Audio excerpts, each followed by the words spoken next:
Let's talk about cortisol, and not in the way it usually gets talked about as the vague stress hormone that you're supposed to lower by doing yoga, blah, blah, blah.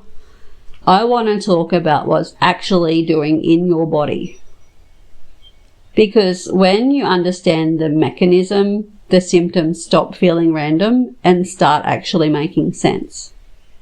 And I want to start with a question. Do you wake up between 2 a.m. and 4 a.m. often for no clear reason? Or do you hit a wall somewhere between 2 p.m. and 4 p.m. in the afternoon? Like a drop in energy that coffee doesn't fix? Or do you feel wired at night but exhausted in the morning, the exact opposite of how you should feel? If any of these are yes, cortisol is not doing its job properly. And there's a specific reason for that. It's not random, so let's go through it. Cortisol is produced by your adrenal glands, which sit on top of your kidneys. It's released in a natural rhythm throughout the day. High in the early morning to get you moving, gradually declining in the afternoon, and lowest at night so that you can sleep. And that rhythm is called the cortisol awakening response. And in a healthy system, it's remarkably reliable. You feel alert in the morning, you sustain energy throughout the day, you wind down at night. That's the design. Here's what disrupts it.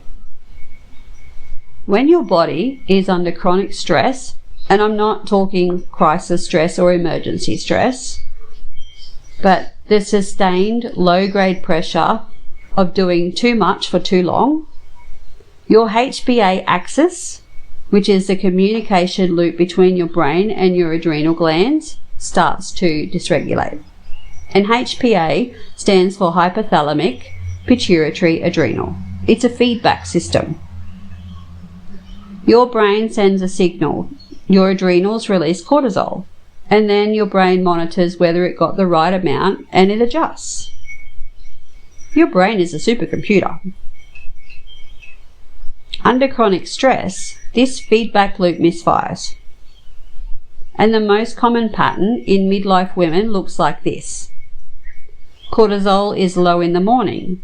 You wake up feeling exhausted, unmotivated, needing caffeine to function. And then at night, it's still active when it should have dropped. So you're wired, you can't wind down, and your sleep is poor. And then there's a cortisol surge in the early hours of the morning, like 2 a.m. to 4 a.m., which is what wakes you.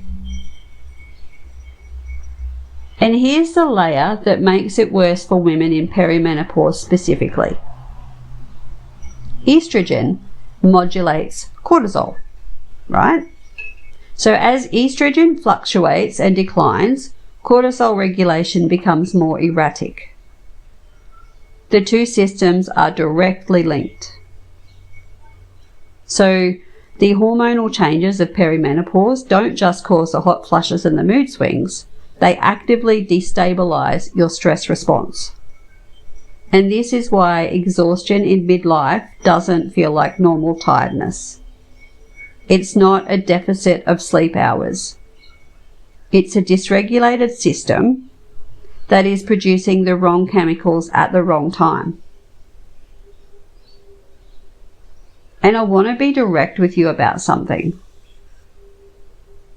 The standard advice for fatigue is sleep more, stress less, cut back on coffee, right? And all of that is technically true, but it does not account for the fact that you cannot stress less when you are carrying the structural weight of caring for children, aging parents, a household, a career, while you're navigating hormonal transitions that nobody really prepared you for. Okay? Stress less is not a strategy. It's a platitude. Let's be honest. What you actually need in the way is to disrupt the cortisol cycle at the physiological level. Not by removing stressors, which in most cases you can't do, but by giving your nervous system the inputs it needs to regulate despite these stresses. And that is what this series is about. Not removing your life, but resourcing your body within it, okay? That is what we're here for. Now, this practice targets the cortisol spike. It's designed for the moments when you feel the activation, the wired but tired feeling, the afternoon crash, the 2 a.m. wake up. It's short, and it works by directly engaging the parasympathetic system to interrupt the cortisol feedback loop. There's a lot of words in there. So get comfortable, and if you can, put one hand on your chest and one hand on your belly. Notice which hand moves more when you breathe.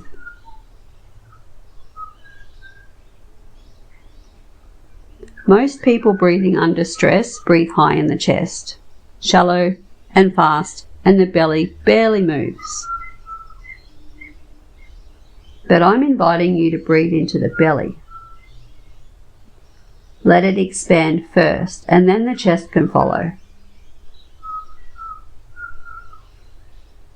This is diaphragmatic breathing, and it's not just a relaxation technique. The diaphragm moves fully, and when it does that, it stimulates the nervous system, the vagus nerve, and it sends a direct signal to your brain stem that the threat has passed.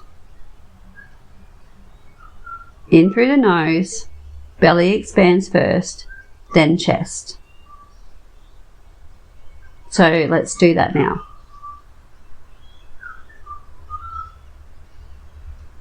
Out through the mouth, slow, completely exhale. Let the belly drop. And again, in, belly, then chest. And out, slow and complete, in your own time.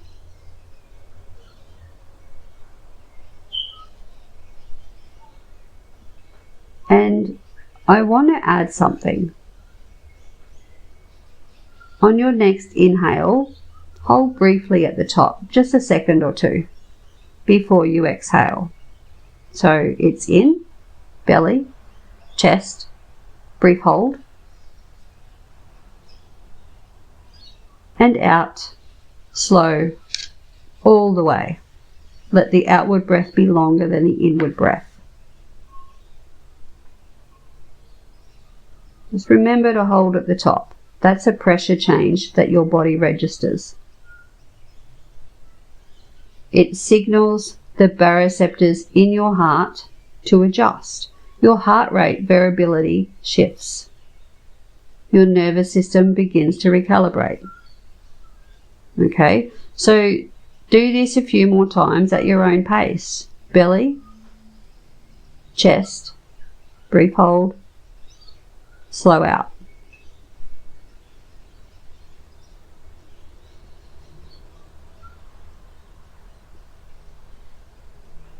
You're doing amazing.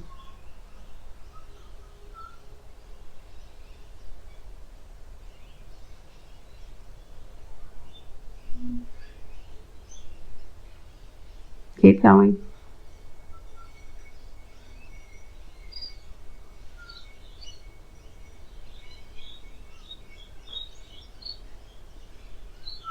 Notice how you feel afterwards, during.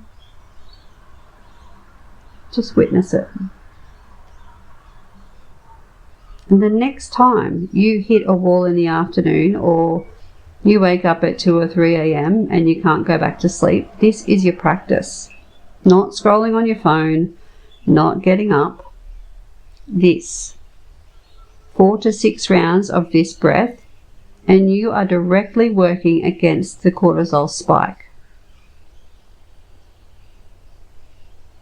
So in episode 3, I'm going to introduce you to the framework that sits underneath everything in this series. It's what I call your nervous system's volume dial. And understanding this will make everything click into place. Everything we practice and we do together will make more sense. And it'll help you identify what's actually happening in your body in real time. So I'll see you there.